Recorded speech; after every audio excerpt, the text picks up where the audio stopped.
우리가 계속해서 사사들을 한 명 한 명 살펴보고 있는데요. 오늘은 사사기의 마지막 사사인 삼손 이야기입니다. 지금까지도 그래왔지만 사사들은 한 인물이 여러 얼굴을 보여줍니다.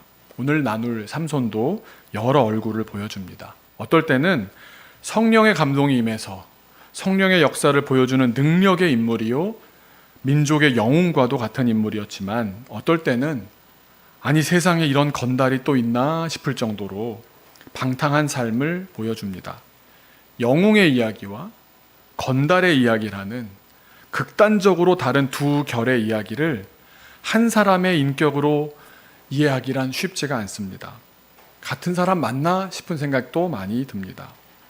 과연 삼손은 어떤 인물인지, 하나님께서는 또 왜 우리에게 이런 문제적 인간 삼손을 보여주신 건지, 제가 설교를 준비하면서 방정식 푸는 것 같은 마음으로 하나하나 따져가면서 꼼꼼히 읽어가는 가운데 삼손을 우리에게 보게 하신 하나님의 뜻이 안개가 거치듯이 조금씩 보여지기 시작했습니다. 먼저 우리가 삼손에 대한 사사기의 기록을 통해서 뚜렷하게 알게 되는 사실은 삼손은 하나님께 쓰임받은 인물이었다라는 사실입니다. 틀림없는 사실입니다. 그것도 그냥 그럭저럭 쓰임받은 작은 소사사들이 아니라 큰 사사, 대사사라고 읽혀지는 굉장히 크게 쓰임받은 사사입니다. 그래서 삼손의 이야기를 보면서 역으로 우리가 느낄 수 있는 부분은 정말 하나님께서는 한 사람만 제대로 세우셔서도 이렇게 큰 일을 얼마든지 행하실 수 있는 하나님이시구나, 하나님의 능력을 새삼 알아보게 됩니다. 삼손을 세우시니까요, 한 사람이 30명을 대적하고요, 고대 사회의 가장 강력한 힘의 상징인 사자도 한 주먹이고요, 여우 정도는 단번에 300마리를 제압합니다. 나중엔 3,000명이 둘러싸도 한 번에 무너뜨립니다. 하나님이 함께 하시는 한 사람은 세상도 어떤 물리적인 환경도 당해낼 수가 없다는 사실을 우리는 확인할 수가 있습니다. 그래서 그런지 사람들은 삼손 이야기에 열광합니다. 그런데 우리가 잘 살펴보아야 하는 것은 과연 내가 혹은 우리가 삼손의 이야기 어느 부분에 열광하고 있는가 하는 점입니다. 과연 우리가 하나님의 능력받는 것을 좋아해서 그 능력받은 사람에게 열광하고 있는 건지, 아니면 능력을 주시는 그 하나님을 좋아해서 그 하나님께 열광하는지, 그 마음의 기호에 따라서 전혀 다른 길을 가게 됩니다. 사실 쓰임받음의 대명사인 삼손은 사사기에서만 해도 아주 특별한 기록들을 갖고 있습니다. 먼저 첫 번째로는 출생부터 성장 과정이며 사망까지 일생이 온전히 다 기록된 유일한 사사입니다. 그리고 탄생하는 과정은 신화적입니다. 예수님의 탄생과 비슷합니다. 천사가 예고하고요, 태어날 아기가 누구인지 알려주고요, 어떤 사명을 하나님께서 맡기셨는지까지 알려줍니다. 그리고 그의 부모님들의 이야기, 청소년기의 이야기, 청년기 때의 이야기, 결혼 이야기까지도 빠지지 않고 빠진 것 없이 아주 시시콜콜하다 싶을 정도로 꼼꼼하게 기록합니다. 그런가 하면 또 한 가지는 삼손은 사사로서의 사명을 자기의 죽음으로 마치는 유일하게 전사한 사사입니다. 그 죽음의 과정도 세세하게 기록됩니다. 어떻게 잡혔고, 어떻게 그렇게 갇혔고, 어떻게 그렇게 죽음에 이르게 되었는지. 그래서 삼손의 이야기를 다 읽다 보면 한편 그런 생각도 듭니다. 부끄러울 일 많은 나의 지나온 삶도 하나님께서는 다 이렇게 꼼꼼하게 기억하고 계시겠구나 생각하게 됩니다. 유일하게 왜 사사 삼손만큼은 마지막 사사인데 그의 전 생애를 우리 앞에 펼쳐두셨을까? 특별한 이유가 있지 않겠습니까? 그래서 이 질문, 하나님께서 왜 가장 크게 쓰신 그 사사 삼손만큼은 출생부터 죽음까지를 세세하게 기록해서 우리에게 보여주실까? 여기에 대답하기 위해서 삼손에 대한 두 번째 사실을 한번 점검하고 가려고 합니다. 첫 번째 사실은 하나님께서 쓰셨다, 하나님께 쓰임 받았다라는 사실이고요. 두 번째 사실을 우리가 꼭 결정하고 지나가야 되는데, 그것은 이렇게 한번 생각해 보시기 바랍니다. 여기 안에도 두 가지 생각이 있을 것 같기 때문인데요. 삼손의 삶은 성공한 삶입니까? 실패한 삶입니까? 하이라이트가 많이 있는 삶입니다만 과연 성공이라는 단어, 신앙적으로 볼 때 성공한 삶인지 실패한 삶인지 여러분은 어떻게 생각하십니까? 우리는 신앙적인 삶을 평가하는 데 있어서도 세상의 기준을 가져오기를 좋아합니다. 다시 말해서 업적이 있느냐 없느냐로 사람을 평가하기를 좋아합니다. 위인전들 보면 무슨 일을 했고 무슨 일을 했고 무슨 일을 했고 이 업적이 중요하지 않습니까? 무엇을 했고 얼마만큼 이루었고 남긴 것이 무엇이고 뭐 그런 것이 좀 있어야 헛되이 살지 않았다라고 생각합니다. 이런 업적 기준으로 보면 분명 삼손은 위대한 영웅입니다. 결과적으로 많은 일 가운데 결과적으로 블레셋으로부터 이스라엘 백성을 20년 동안 안전하게 지켜냈습니다. 그런데 하나님도 그렇게 평가하실까요?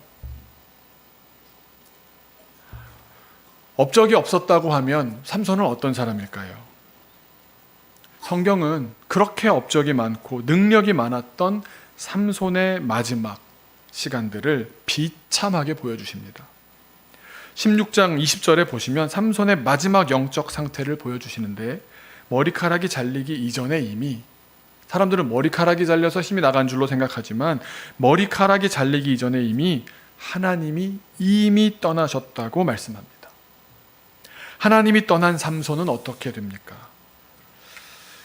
그간 업적을 세우는 일에 항상 상대였던 누가 죽임을 당하거나 그들의 재산이 빼앗기거나 했던 그 블레셋에게 잡혀서요.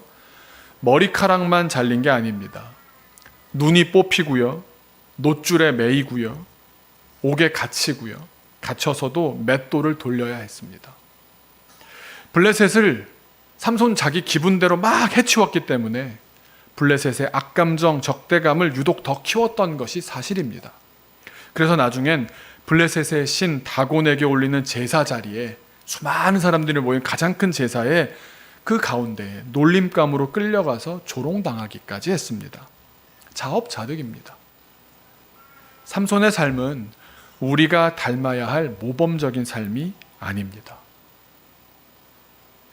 우리가 삼손을 꿈꾼다? 방향이 잘못된 설정입니다. 그런데 왜 하나님께서는 그러한 실패한 삼손의 삶을 그 출생부터 사망까지 그렇게 보여주실까? 결론부터 말씀드리자면 쓰임받았다고 자만하지 말고 하나님께 인정받는 삶을 살라고 주시는 반면교사입니다.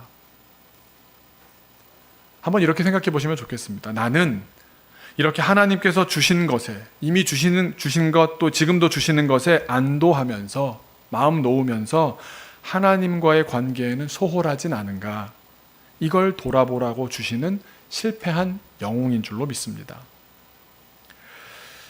인간은 제 아무리 영웅적으로 태어났다 할지라도 하나님께서 특별하게 부르셨다고 해도, 특별한 교육을 받으며 자라난다고 해도, 그리고 심지어 성령님의 놀라운 권능으로 그가 능력을 발휘한다고 해도 결국 인간은 하나님과의 관계에 실패하면 실패합니다. 하나님이 떠나시면 결국 다 멸망합니다. 그래서 우리가 살아가는 가운데, 성장하는 가운데 그때그때 신앙적으로 결단하고 성장하며 하나님 만나기 위해 애쓰지 않는다면 결국 실패합니다. 비참한 죽음을 피할 수 없습니다. 그 냉엄한 현실을, 그 냉엄한 영적 현실을 우리에게 알려주시는 겁니다. 하나님께서 부으시고 내리시고 힘주시는 은총의 이야기가 삼손 이야기의 큰 축이 되고요. 다른 한면으로 삼손은 그때 어떻게 했느냐, 이 두 가지가 계속해서 대조를 이루기 때문에 삼손의 이야기를 우리가 쉽게 이해하기가 어려웠던 겁니다. 삼손의 은총받은 이야기를 먼저 잠시 나눠볼까요? 삼손은 하나님께 영을 받은 사람들에 대한 조사를 쭉 해보면요, 아마 성경 전체에서도 탑 5에 들어가지 않을까 싶습니다. 하나님께서 영을 왜 내리십니까? 하나님의 일을 그에게 시키시기 위해서, 그에게 감당하라고 주시는 건 아니겠습니까? 그런데 유독 삼손에게 많이 부으십니다. 다른 사사들과 비교해보면 아주 확실하게 보입니다.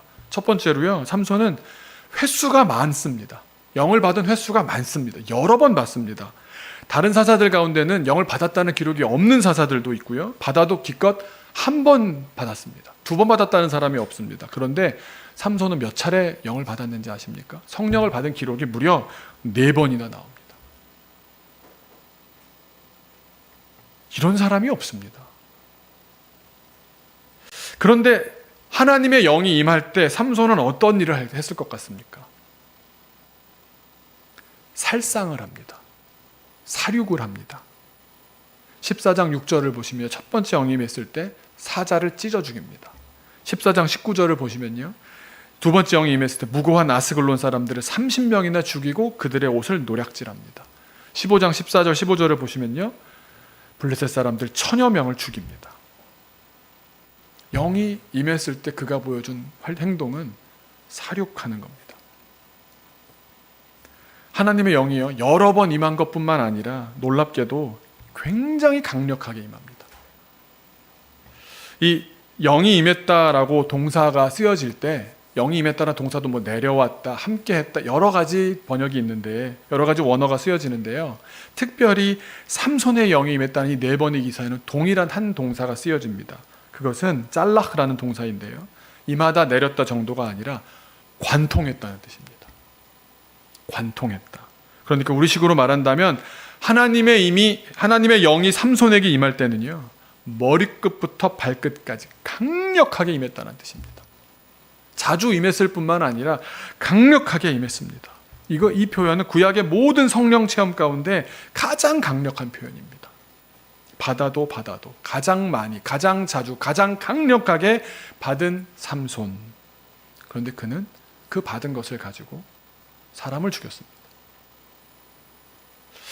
하나님의 은혜를, 하나님의 은총을, 하나님의 기대를 비교 불가하게 일평생 동안 받아온 인물이 삼손이었는데, 그는 하나님께서 이걸 이렇게 쓰라고 한 것 같지는 않은데, 아니 블레셋 나쁜 사람이니까 다 죽어도 되는 거 아니냐, 이렇게 생각하실지 모르지만 하나님의 뜻과는 다른 방향으로 그 힘을 사용했던 겁니다. 하나님의 엄청난 은총을 받은 삼손인데 그가 실패합니다. 도대체 이렇게 큰 사랑을 받고 능력을 받은 사람이 어떻게 하면 실패한 인생이 될 수가 있겠습니까? 세 가지 면에서 삼손의 삶을 살펴보겠는데요, 첫 번째는 제가 약간 졸리실 타이밍이기도 해서 표현을 좀 재밌게 해봤습니다. 삼손은 나뿐인 사사였습니다. 나쁜 사사. 나쁜 사사가 아니라 나쁜 사사도 맞겠지 결과적으로. 그런데 나쁜인 사사였습니다. 삼손의 자아를 가득 채운 것이 무엇이었겠습니까? 이 기사를 쭉 보면 그는 세상 말로 하면 여자를 보면 정신을 못 차렸습니다. 성적인 욕망이 그를 가득 채우고 있었습니다. 욕망으로 가득 차면 하나님과의 관계에 실패합니다. 하나님이 들어오실 자리가 그 내면에 전혀 없기 때문입니다. 그래서 삼손은 보면요, 사사기에서 가장 많은 분량을 차지하고 있는 분량의 왕인데요, 기도하는 부분이 딱 2번 나옵니다. 그것도 아주 짧게 나옵니다. 한 번은 목말라서 물 달라고 기도하고요, 한 번은 죽기 전에 마지막으로 힘을 달라고 기도합니다. 둘 다 그저 자기가 다급해서, 자기 사정이 너무 다급해서 외치는 그런 기도입니다. 인격적으로 교감하면서 주님과 오랜 기도를 이렇게 해왔더라라는 기사는 삼손의 이야기에 전혀 등장하지 않습니다. 게다가 그 2번 외에는 전혀 안 나온다는 겁니다. 욕망으로 가득 찬 나뿐인 사사, 나쁜 사사였습니다. 성경 전체적으로도, 그리고 사사기에서 특별히 이런 욕망이 어떻다라는 것에 대한 특별한 표현법이 있습니다. 여기에도 성경적으로 깊은 뜻이 담겨 있는데요, 그것은 우리의 눈과 관련되어 있습니다. 삼손은 자기 눈에 좋은 대로, 제멋대로 사는 사람이었습니다. 나뿐인 사람들이 어떻게 사느냐? 자기 멋대로, 자기 눈에 좋은 대로 삽니다. 사사기 14장에 보시면 삼손이 블레셋 사람들이, 자기들의 삶의 터전이 있는데 블레셋 사람들이 모여 사는 딥나로 내려갑니다. 성경은 특별히 내려간다고 표현합니다. 세상으로 내려가는 거죠. 거기서 가보니까 다 블레셋 사람들밖에 없는데 블레셋 여자를 보고는 결혼하겠다고 마음을 먹습니다. 이걸 하나님께서 좋아하시지 않을 거라는 사실을 삼손이 모를 리가 없습니다. 거룩하게 구별되어서 지금까지 살아왔던 삼손이 이 사실을 모를 리는 당연히 없습니다. 너는 블레셋을 대적하기 위해서 하나님께서 세우셨다라고 그게 평생 들으면서 살았을 삼손인데 몰랐을 리가 없습니다. 그런데 삼손이 때를 씁니다. 맹목적이 된 겁니다. 가려진 겁니다. 블라인드 된 겁니다. 14장 3절을 보시면 그가 마지막에 뭐라고 얘기합니까? 막 때를 쓰는 내용의 마지막에 내가 그 여자를 좋아하오니. 내가 좋다는데 무슨 상관이에요? 우리 드라마 톤으로 하면 이걸 것이고요. 원어를 살려서 직역을 하면, 순화해서 표현한 건데 원어를 살려서 직역을 하면 이렇습니다. 그 여자가 나의 눈들에 합당합니다. 그 여자가 나의 눈들에 옳습니다. 사사기에서 많이 쓰는 표현을 좀 살려서 표현해 본다면요. 내 눈에 좋사오니. 그 여인이 내 눈에 좋사오니. 내 눈에 좋으면 됐잖아요. 이게 사사기에서 통하는 이야기입니다. 내 눈, 자기 기준, 자기 마음에 드는 대로 판단하는 겁니다. 아담의 원죄도 어디서 시작합니까? 보암직도 시각으로부터 옵니다. 사사시대 인간의 욕망을 비판할 때도 사사기가 꾸준히 얘기하는 인간들이 이렇게 실수했다, 이렇게 잘못했다라는 것의 표현이 어떻습니까? 17장 6절이나 21장 25절을 보시면 사사기의 마지막 절이 이거거든요. 자기 소견에 옳은 대로 했다. 자기 보는 바에, 자기 기준에, 자기 볼 때에 옳은 대로 했다는 겁니다. 기준이 지극히 자기중심적이었던 겁니다. 삼손이야말로 바로 그런 사람이었습니다.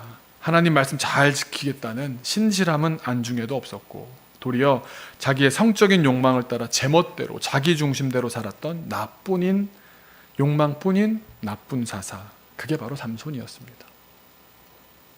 두 번째로 삼손은 사사로운 사사였습니다.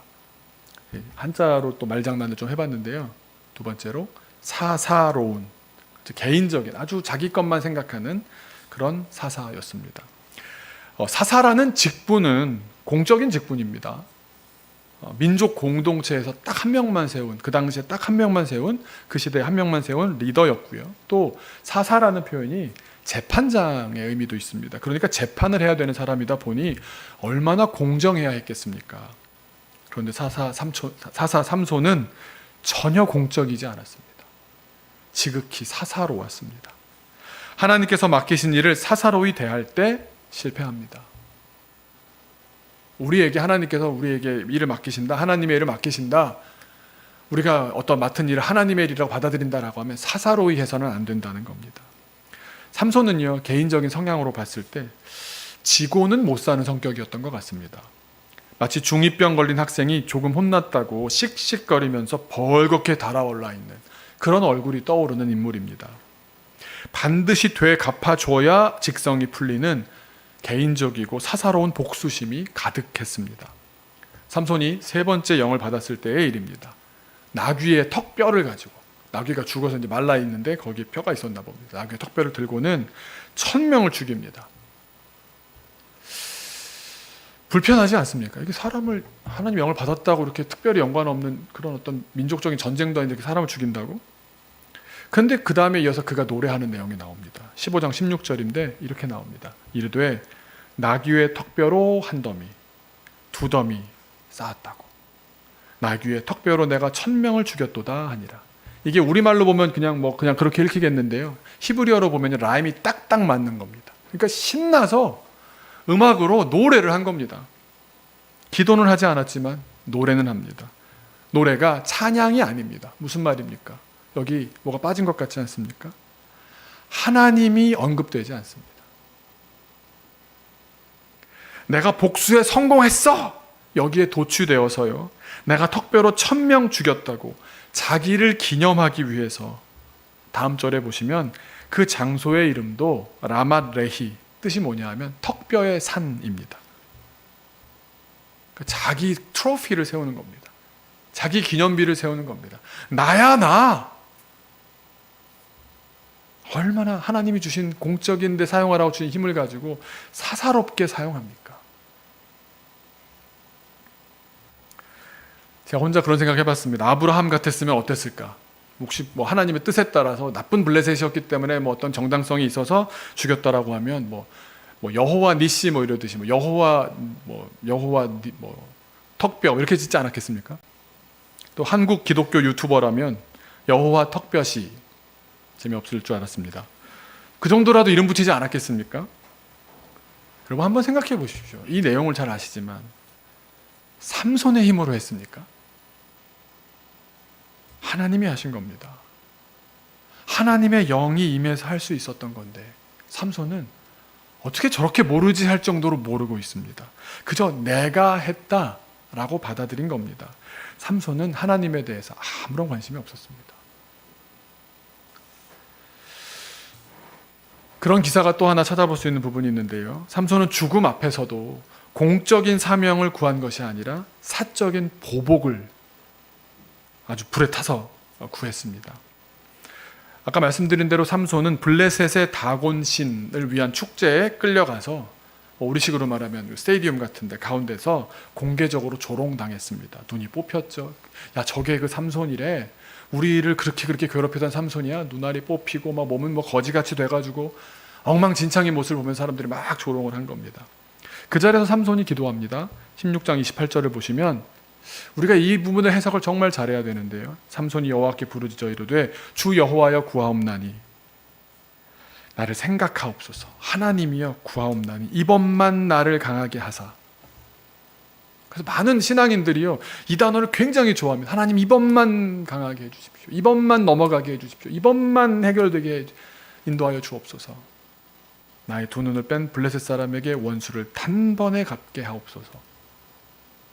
여러분, 이 부분을 어떻게 보십니까? 저도 참 난해한 구절 중에 한 가지인데요. 여기 부르짖다라는 동사가 카라라는 동사가 쓰였습니다. 이게 굉장히 이례적인 단어입니다. 히브리어로 이스라엘이 여호와께 부르짖었더라라고 할 때 쓰는 동사가 짜크라고 따로 있습니다. 근데 희한하게 이 단어를 카라라는 동사를 썼습니다. 이건 개인적인 외침을 이야기할 때 쓰는 동사입니다. 그러니까 내가 지금 블레셋 사람들한테 모욕을 당했잖아요. 지금 내 위신이 지금 다 떨어졌어요. 내 체면이 말이 아닙니다. 저 나를 비웃고 있는 저 블레셋 저 새끼들 내가 죽이게 해주세요. 이런 표현입니다.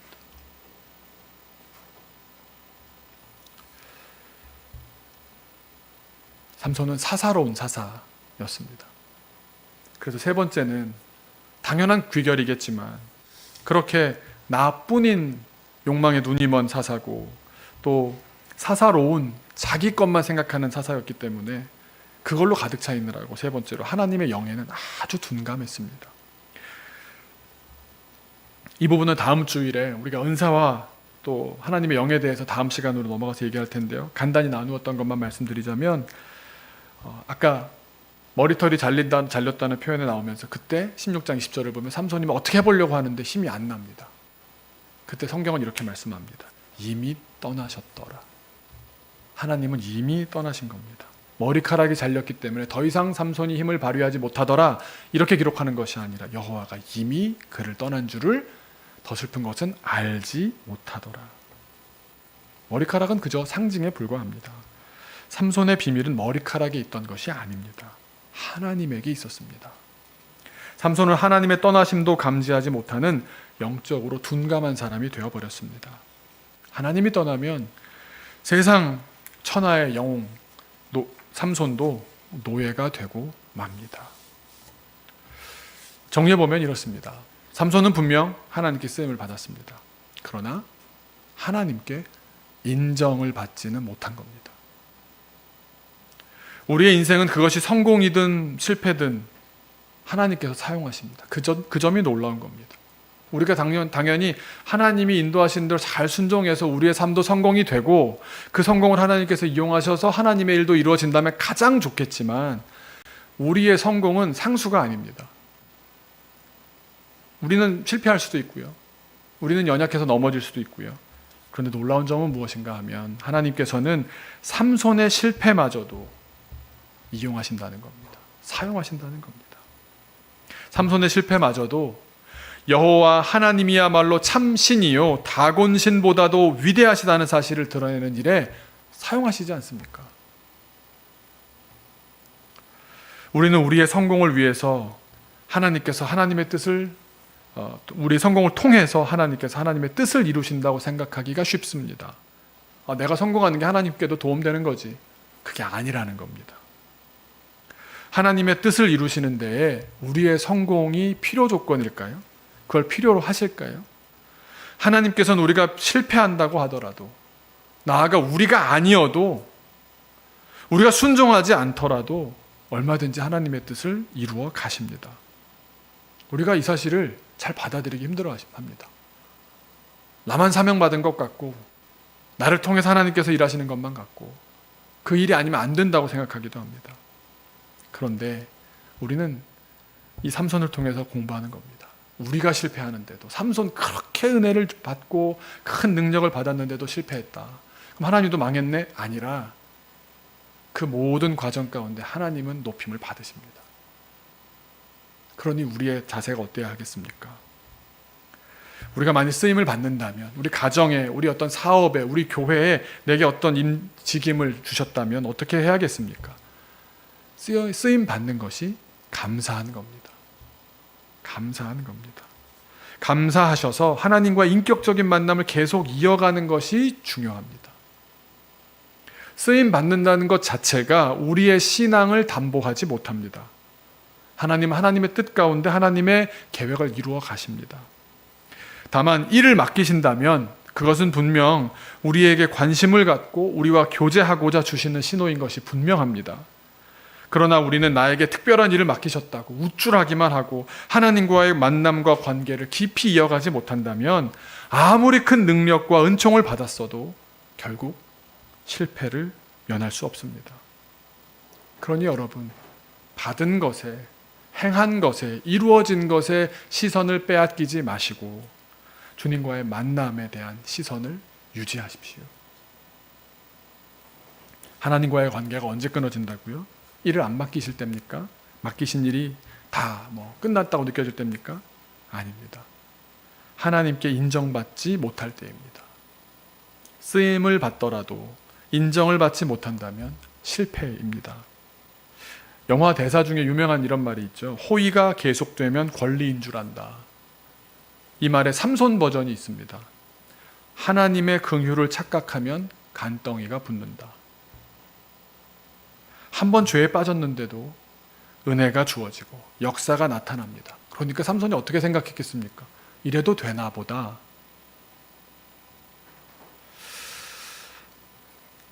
한 번 죄에 빠졌는데도 은혜가 주어지고 역사가 나타나는 것은 왜 그렇겠습니까?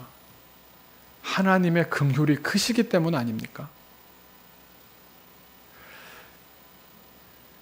그렇다고 해서, 긍휼을 받았다고 해서 우리가 착각하지 말아야 될 것은 나의 죄된 행위와 나의 죄된 삶을 하나님이 용납하신다고, 하나님이 그것을 괜찮다고 허락한다라고 받아들인다면, 그렇게 착각한다면 더 죄는 깊어질 겁니다.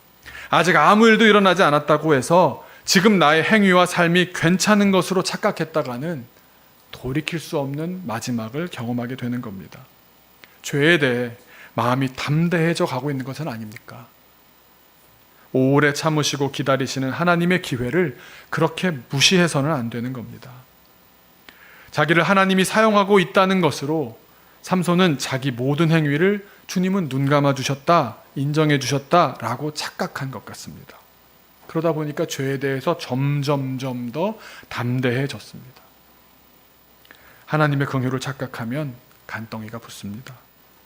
그러다 보면 죄에 대해 담대해지고 무감각해지고 영적인 변화, 주님이 떠나가시는 것도 전혀 눈치채지 못하는 둔감한 사람이 되고 맙니다. 그것을 우리는 타락이라고 부르는 겁니다. 쓰임받고 있어도 타락할 수 있습니다. 목사님들이라고 타락하지 않느냐? 위대한 신앙인이라고 몇 대째 믿는다고 내가 몇십 년 동안 교회를 잘 섬겼다고 타락하지 않느냐? 잠깐입니다. 왜냐하면 나도 모르게 쌓여가는 것을 자기도 모르기 때문에 크게 만들어 놓고 있다가 어느 순간에 머리가 잘리고 잡혀가는 겁니다. 그때도 머리 때문이라고 생각합니다. 아니라니까요. 이미 여호와의 영이 나를 떠난 겁니다. 그러니 쓰임받을 때, 주님께서 불러주실 때 감사함으로 받으셔야 합니다. 결국 이 삼손 이야기의 영웅은 없습니다. 위인전으로 사사기를 읽으면 다 실패합니다. 다 실패한 사람들의 열전입니다. 그래서 표현은 좀 어감은 안 좋지만 결국에 우리가 받아들이게 되는 것은 뭡니까? 이 주인공은 삼손이 아니라 끝까지 신실하신 하나님이십니다.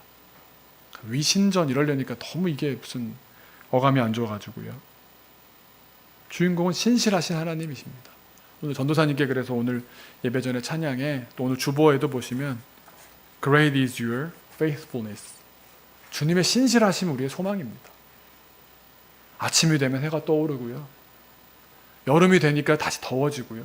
또 너무 가무니까 또 비가 내리고요. 하나님의 신실하심을 우리한테 경험시켜 주시는 것 아니겠습니까? 우리의 소망은 끝까지 신실하신 하나님께 있는 줄로 믿습니다. 우리가 어떤 사람이 능력받았다고 해서, 어떤 사람이 대단한 일 한다고 해서 그것에 부러워하거나 나는 왜 그러지 못하나, 또 그렇게 나한테도 주어지면 그것을 의지해서 하나님과의 관계에 눈이 멀어가는 것은 아닌지 돌아볼 일입니다. 우리는 삼손의 이야기를 통해서 바보스럽게도 신실하지 않은 자기 백성을 끝까지 사랑스럽게, 끝까지 신실하게 대우하시는 하나님을 봅니다. 우리의 희망은 바로 그 하나님께 있는 줄로 믿습니다. 끝까지 신실하게 우리를 품어주신 하나님께 있습니다. 우리가 하나님 앞에 신실하기를 결정하고 작정하고 주님 앞에 나오십시오. 주님과의 약속 가운데 나 혼자 다른 구실되고 다른 얘기하면서 겉돌지 않았습니까? 여러분, 이제는 코로나 탓도 못합니다. 탓할 수 없습니다. 이제는 예배해야 할 때고요.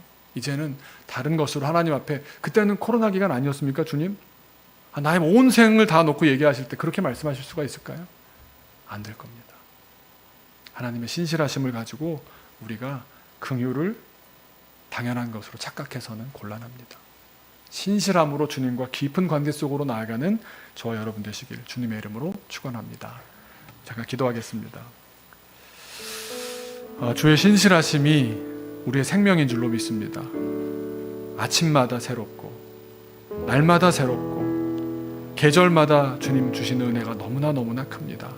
주님이 그 신실하게 우리를 사랑하시고 돌보시고 또 손 내밀어 주시고 일으켜 주시고 안내해 주시고 만나게 하시고 길을 열어주시는 그 은혜 가운데, 그 은총 가운데 우리는 살아갑니다.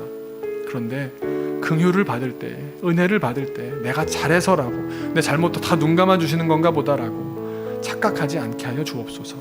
주님, 우리가 정말 삼손처럼 간덩이가 부어버린 사람이 되는 게 아니라 영적으로 민감하게 하셔서 주님과의 관계가 오늘은 어떠한지, 이 한 주간은 어땠는지 면밀하게 체크하고 돌아보며 주님과의 깊은 관계로 나아가는 주의 종들 다 되게 하여 주옵소서. 감사드리며 예수님의 이름으로 기도하옵나이다.